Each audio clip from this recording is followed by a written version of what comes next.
Hello everyone, आप सबका स्वागत है मेरे चैनल राउजा क्लासेस पर। बच्चों, आज का सेशन बहुत इंटरेस्टिंग होने वाला है क्योंकि आज के सेशन में हमारी इकोनॉमिक्स का टॉपिक डिस्कस होगा। अभी तक हमने इस सेशन अपने यूट्यूब चैनल पे एक भी इकोनॉमिक्स का सेशन नहीं लिया और economics one of my favourite subject है, तो उसको पढ़ाने में बहुत मजा आने वाला है। बच्चों, आज का जो टॉपिक है वो है इलास्टिसिटी ऑफ डिमांड का ज्योमेट्रिक मेथड। बहुत सारे बच्चों ने माइक्रो इकोनॉमिक्स तो पढ़ रखी है 11th में, पर ज्योमेट्रिक मेथड आपके कोर्स से डिलीटेड था।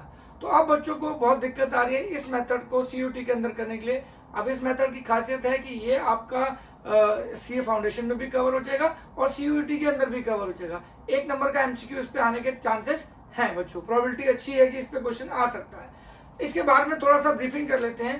देखो जी, सबसे पहले तो आपको इलास्टिसिटी ऑफ डिमांड का मतलब पता होना चाहिए। ये आपने बेसिक पता होगा, बट इसके लिए मैं अपनी एक सेपरेट सीरीज निकालूंगा इकोनॉमिक्स की, जिसमें मैं पूरी demand, consumer behaviour, producer behaviour और इक्विलिब्रियम सब डिस्कस करने वाला हूँ आगे फ्यूचर के अपने वीडियोस के अंदर। बट अभी के लिए मैं सिर्फ एक ब्रीफ दे रहा हूँ कि इलास्टिसिटी ऑफ डिमांड क्या होता है बच्चों। इलास्टिसिटी ऑफ डिमांड का मतलब क्या होता है? How much demand is sensitive with response to changes price. Price के चेंज होने से डिमांड में कितना चेंज आता है। How much demand is sensitive, demand कितनी चेंज होने की टेंडेंसी है प्राइस के चेंज होने से, इसे हम क्या बोलते हैं? Elasticity of demand. यानी कि अगर एक परसेंटेज मेथड की बात हो तो percentage change in quantity demanded upon percentage change in price. तो प्राइस के चेंज होने से डिमांड में कितना चेंज आएगा, इसे इलास्टिसिटी ऑफ डिमांड बोलते हैं। ये टेंडेंसी बताता है डिमांड के अंदर प्राइस की वजह से चेंज होने की, इसे हम बोलते हैं प्राइस इलास्टिसिटी ऑफ डिमांड। बच्चों, इसके बड़े सारे मेथड हैं। एक परसेंटेज मेथड है, एक प्रोपोर्शनेट मेथड है, एक एक्सपेंडिचर मेथड है, एक ज्योमेट्रिकल मेथड है। जो ज्योमेट्रिक मेथड है बच्चों, वो आपके कोर्स से 11th में डिलीटेड था माइक्रो इकोनॉमिक्स में।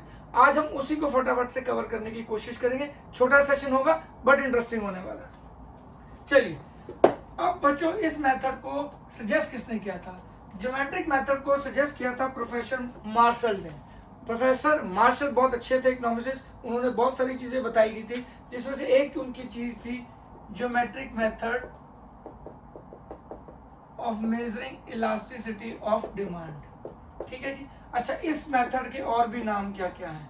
इस मेथड का नाम है पॉइंट मेथड, भी इसका एक नाम है। ठीक है जी। पॉइंट मेथड के साथ इसको आर्क मेथड भी बोला जाता है कई बार।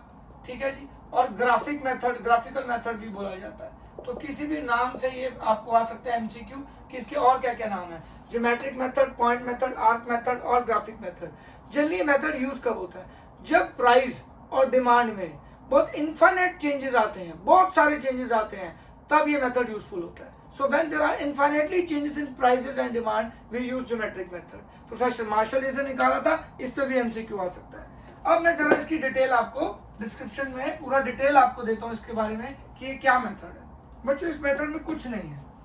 सबसे पहले क्या है, आपको एक डिमांड कर्व ड्रॉ करना है। ये आपका एक एक्स एक्सिस है, आप सबको पता है, ये वाई एक्सिस है। तो इसकी क्या है, इसको समझने के लिए हमें क्या करना है? Draw a demand curve which touches both the axis. ठीक है जी। आप दोनों एक डिमांड कर्व बनाओ जो एक्स एक्सिस को और वाई एक्सिस को टच करता हो। इतना सब आप अभी जानते होंगे जो सीयूटी की प्रिपरेशन कर रहे हैं कि भाई डिमांड कर्व नेगेटिवली स्लोप का होता है, डाउनवर्ड स्लोपिंग का होता है, क्योंकि प्राइस और डिमांड के बीच में इनवर्स रिलेशनशिप होता है। ठीक है जी। Take the mid point of this curve, sorry, take the mid point of this line. I repeat, draw a demand curve which touches both the axes. Take the midpoint of this line. We divide this line into two equal parts, lower part and upper part. Suppose करो ये point A ले लो बच्चों आप, ठीक है जी। अब ये ले लो R और ये ले लो C, ठीक है जी। तो इस हमने ये पूरा जो लाइन हो गया डिमांड का हो गया, वो हो गया RC, ठीक है जी। A is a midpoint. A is a midpoint of this line RC. Therefore AC equal to RA, ये बन जाएगा बच्चों। AC CA या AR, ये आपस में क्या हो जाएंगे? इक्वल हो जाएंगे बच्चों। तो सबसे पहला काम आपको क्या करना है? Take the mid point of this curve, divide this line into two equal part. और ये जो AR वाला पार्ट होगा बच्चों, आई रिपीट वन सेकेंड, ये जो AR वाला पार्ट होगा इसे हम बोलेंगे लोअर सेगमेंट, और ये जो ऊपर वाला पार्ट होगा इस डॉट से ऊपर वाला पार्ट जाएगा ऊपर वाई एक्सिस की तरफ, सी है, वो क्या हो जाएगा? इसका अपर सेगमेंट। ठीक है जी। आपको सिर्फ इतना करना है कि डिमांड कर्व बना के उसका मिड पॉइंट लेके इसको दो हिस्सों में डिवाइड करना है। अब क्या कर दीजिए, एक मिड पॉइंट से नीचे ले लें एक पॉइंट, एक पॉइंट आपके पास सही, ए के मिड पॉइंट से ऊपर ले लें। इसको समझने का बहुत आसान तरीका है, इसको नाम दे दे एम और इसको दे दे पी, कुछ भी नाम दे सकते हैं, कोई भी इनिशियल दे दीजिए, ठीक है जी। तो अब हमारे पास हमने क्या करना है, इस कर्व पे हम वेरियस पॉइंट पे इलास्टिसिटी को मेजर करने की कोशिश करेंगे, ठीक है जी। ध्यान दीजिएगा बच्चों, इसमें क्या है कि अब हमारे पास कितने पॉइंट हो गए, पॉइंट ए, ठीक है जी, point M, point R, point P और पॉइंट सी। बच्चों ये हमारे पास डिफरेंट पॉइंट है। आपको इतना याद होगा बच्चों, इलास्टिसिटी 5 तरीके की होती है, अगर आपको याद है, परफेक्टली इनइलास्टिक, यूनिटरी इलास्टिक,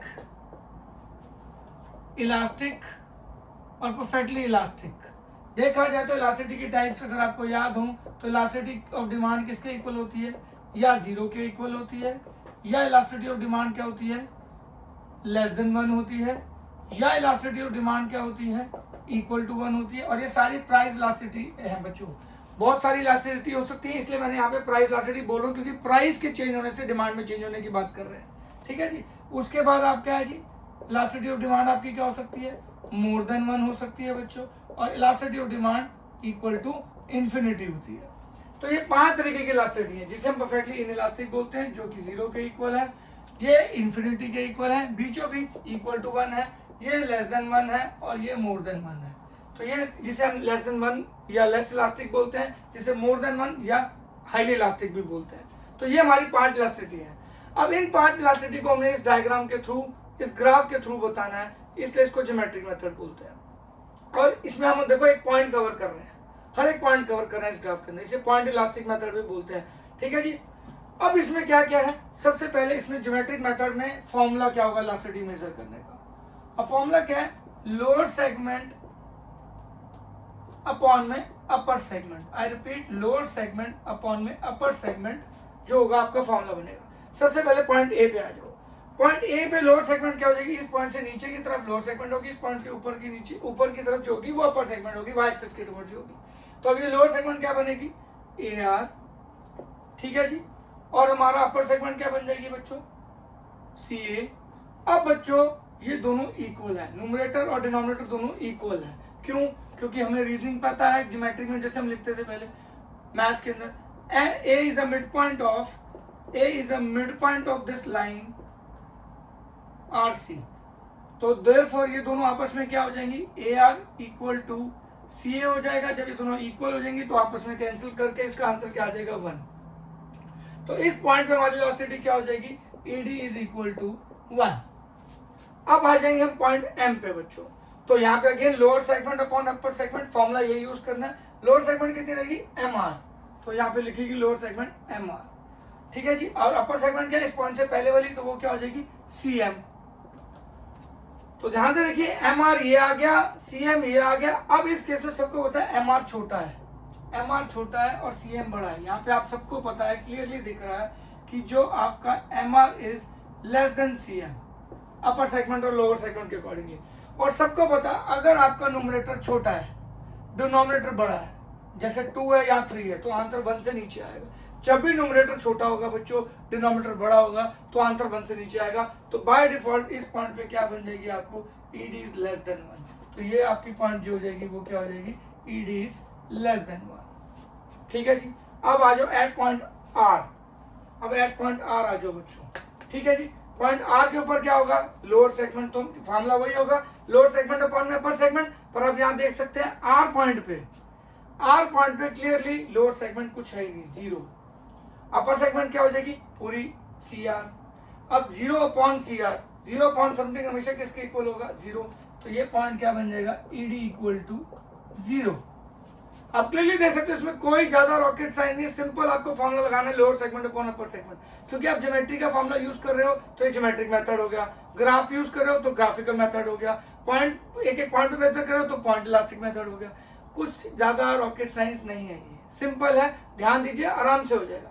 अब पॉइंट पी है, अब पॉइंट पी पे क्या करेंगे बच्चों, हमारी लोअर सेगमेंट, अगेन फिर lower segment upon upper segment, lower segment आपकी बनी पी आर और वो क्या बनेगी, सीपी। अब सबको पता है P R is more then CP, आपको देखते डायग्राम को देखते ही पता लग रहा है। तो इस केस में हमारा जब न्यूमरेटर बड़ा होगा डिनोमिनेटर छोटा होगा, 5 डिवाइड बाई 2, 5 डिवाइड बाई 4, जब तक ये हमेशा न्यूमरेटर बड़ा होगा डिनोमिनेटर छोटा होगा तो आपका आंसर क्या आएगा, मोर देन 1। कॉमन सेंस है तो ऑटोमेटिकली ये ईडीज क्या बन जाएगी, मोर देन 1। फिर पॉइंट सी पे आ जाइए, eight point C.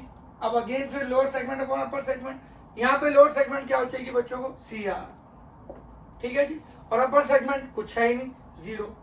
Something divide by 0, जैसे 0 डिवाइड बाय समथिंग 0 होता है, वैसे समथिंग डिवाइड बाय 0 यहाँ पे है कुछ, यहाँ 0 है। किसी भी चीज को 0 से डिवाइड करोगे तो इन्फिनिटी या नॉट डिफाइन आ जाएगा। तो ये आपकी यहाँ पे ईडी क्या आ जाएगी बच्चों, इक्वल टू इन्फिनिटी और नॉट डिफाइन। तो यहाँ आपके पास पूरी 5 इलास्टिसिटी हो गई। इसे हम क्या बोलेंगे, परफेक्टली इन इलास्टिक, मतलब नो चेंज एट ऑल। इसे क्या बोलेंगे, परफेक्टली सॉरी इन इलास्टिक और लेस इलास्टिक, ठीक है जी। ये इक्वल टू 1 है तो हम क्या बोलेंगे बच्चों, यूनिटरी इलास्टिक, और इक्वल टू 1 ये क्या बन जाएगी, खाली इलास्टिक। इस पॉइंट पे क्या बन जाएगी, खाली elastic which is highly elastic, यानी इट इज मोर देन 1। और इस पॉइंट पे क्या बोलेंगे, perfectly elastic which is equal to infinity, यानी प्राइस के चेंज होने पे बेइंतहा चेंज हो रहा है क्वांटिटी के अंदर। तो एक छोटे से डायग्राम पे एक छोटा सा फॉर्मूला लगा के इसको सॉल्व कर सकते हो। इस पे एमसीक्यू आ सकता है, क्योंकि ये कवर नहीं था 11th के अंदर, आपके कोर्स से रिलेटेड था, तो सीयूटी में इस पे क्वेश्चन आ सकता है, और सीए फाउंडेशन के अंदर भी बिल्कुल यूज होने की चांसेस पूरे हैं। इसलिए मैंने आपको ये पूरा करा दिया है। अब जल्दी और सेशंस लेके आऊंगा अपने। आई होप आपको ये सेशन पसंद आया होगा, छोटा था पर इंटरेस्टिंग है और आपको काम आने वाला सेशन है। मिलते हैं आपसे ब्रेक के बाद with new classes. Bye bye, take care.